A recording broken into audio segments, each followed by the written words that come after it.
Good day, ma'ams and sir. Since my group mates have discussed the second phase of the RPMS orientation, I am here to add more information regarding the said topic.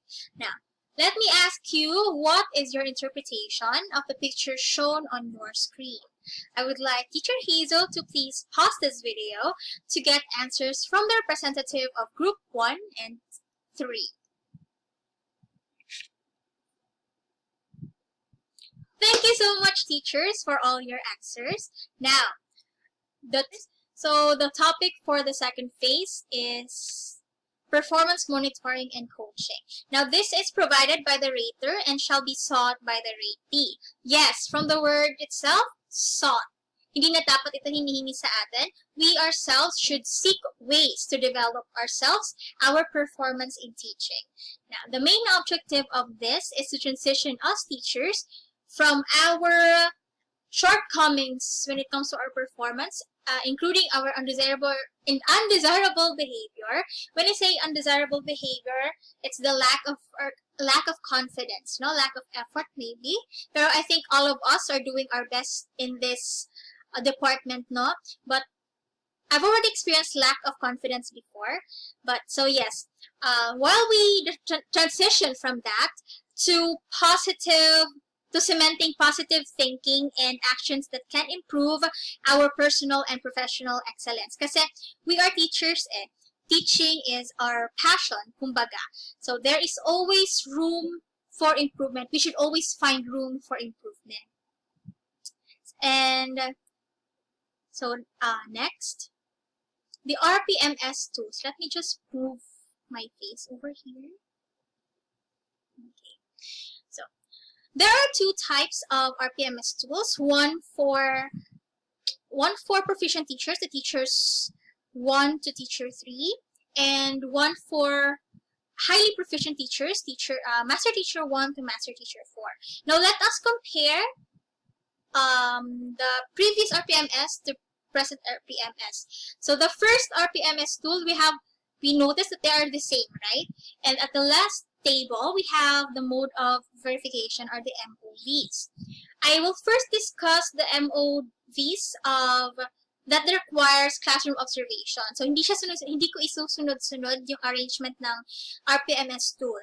Okay, let's start. So the first tool is applied knowledge of content within and across curriculum teaching ideas. So that's the same as what we had from last year. And the MOVs includes classroom observation tool, rating sheet, or inter-observer agreement form. From an observation of a video lesson that is SLM-based or MELC aligned. So we don't really, if we have to submit our classroom observation, we just have to submit a video recording of ourselves conducting a lesson. But if that is not available or possible, an observation of a demonstration teaching via LAC session. It depends on what we agree on with our supervisor. Next, with the same MOVs, we have the fifth tool, planned and delivered teaching strategies that are responsive to the special educational needs of learners in difficult circumstances, including geographic isolation, chronic illness, displacement due to armed conflict, urban resettlement or disasters, child abuse, and child labor practices. With just one sentence, we notice the different job, how big the job is, no? To us teachers, we work as a teacher from DepEd, Department of Education, Special Education nakalagay. And then we work as a staff in DOH, my chronic illness. We work in NDRRMC, my disasters, my child abuse, which also means we work as DSWD. So ang dami natin responsibilities. But the same pa rin ang MOVs. Next, the seventh tool, which selected, develop, organize, and use appropriate teaching and learning resources, including ICT to address learning goals. So again, same pa rin yung mode of verification. We also had this tool last year, but the difference is we are not conducting an online class. Meron lang tayo, modular lang tayo, but we can still use ICT. I will discuss that in the next slide. Now this doesn't need this tool. The second tool doesn't need a classroom observation tool. So the second one is ensured the positive use of ICT to facilitate the teaching and learning process. Now, the MOVs are, list it down please, activity sheets, one lesson from a self-learning module, weekly home learning plan, video lesson, audio lesson, and other learning materials.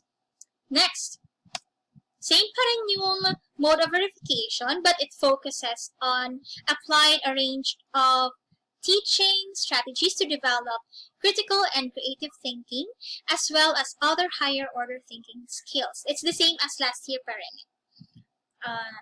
Same pa rin, activity sheets, one lesson from a self-learning module, weekly home learning plan, video, and audio lesson. Next, the fourth tool, established a learner-centered culture by using teaching strategies that respond to their linguistic, cultural, socio-economic, and religious background.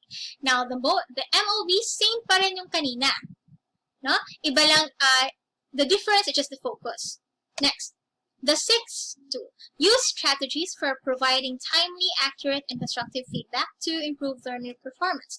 Now, the MOVs for this is evidence that highlights providing accurate and constructive feedback to improve learner performance, and that shows timeliness of feedback given to any of the following: activity sheet, performance task, quiz or test, or self-learning module. So what I did in my class, I haven't done it yet, but I plan to do it. I've already prepared several performance tasks from the first week of the second quarter. I've already collated it. I only need to add more. So when I'm finished with that, I will give it to my, I will ask help from Jinjan to print it, and then have my help, also ask my volunteer to distribute it. But may basis talaga ako sa performance task ng mga students ko sa grade nila. Next, the eighth tool, set achievable and appropriate learning outcomes that are aligned with learning competencies. Now, the MOVs for this are one weekly home learning plan or one lesson from self-learning module prepared by the reading with achievable and appropriate learning outcomes that are aligned with the learning competencies as shown in any of the following: lecture and our discussion, activity and activity sheets, performance task, rubric for performance using the criteria that appropriately describe the target output. Next, the ninth tool, build relationships with parents or guardians and the wider school community to facilitate involvement in the educative process. Now, especially in this time of pandemic, ang mas kino-contact natin is the parents. We don't have direct contact with our students na. No, we relay it from their parents, and their parents relay it to them. Now, this means we have to communicate with them often. So these are the MOVs. Proof of participation in any activity for improved access to education, such as but not limited to, distribution of learning materials to learners and parents. Now, the MOVs for this, we have that monitoring for during distribution of learning material. So that's one. Next is home visitation form. We already have, thank you for the help of our volunteers. Now we already have someone to go and visit the learners and the parents. But we have to provide, tayo pa rin yung magpo-provide ng home visitation form as evidence. No? Na we actually did gave part.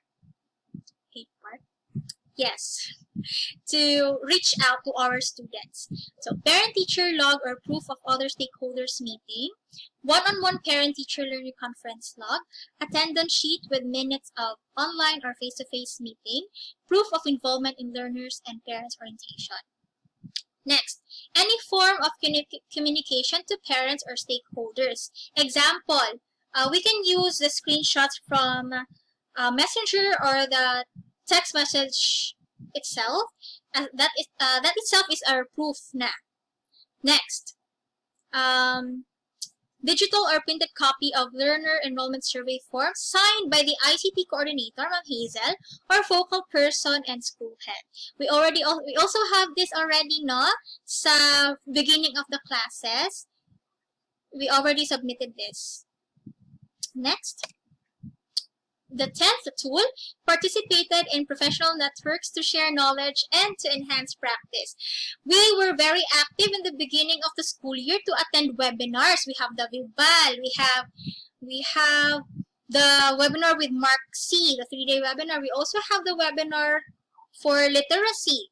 We also have the webinar for the Moodle app.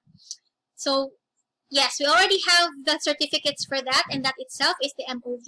We have to attach that in our portfolio. Some of the MOVs are Certificate of Completion in a Course or Training, Certificate of Participation in Webinar, Retooling, Upscaling, and Other Training, or Seminar or Workshop with Proof of Implementation. Certificate of Recognition or Speakership in a Webinar, Retooling, Upscaling, and Other Training or Seminar or Workshop. Any proof of participation to a benchmarking activity, and any proof of participation in school LAC sessions, online or face-to-face, certified by the LAC coordinator. Next, lastly, developed a personal improvement plan based reflection of one's practice and ongoing professional learning. Now, the main MOV for this is the IPCRF. I am pretty sure that you're all aware of that. But the next is supporting MOVs. Any documents aligned with the IPCRF, such as reflection of one's practice during LAC sessions with proof of attendance, reflection of personal notes on coaching and mentoring, and mid-year review, personal notes journal on division or school-led inset with proof of attendance, certificate of enrollment or registration form or class card in graduate or postgraduate school or online courses. So we have co-teachers here who are still pursuing graduate school, including myself. We can also use that as we can also attach that as in our MOVs. And any learning material highlighting the improvement based on our accomplished reflection section. Now, these are the MOVs. Don't worry if you weren't able to take note. I am going to send a soft copy to Ma'am Hazel para mas madali na lang natin ma-organize yung portfolio natin if we start now. Now we can collect the MOVs now. So that's it for my topic. Thank you so much for listening, and bye.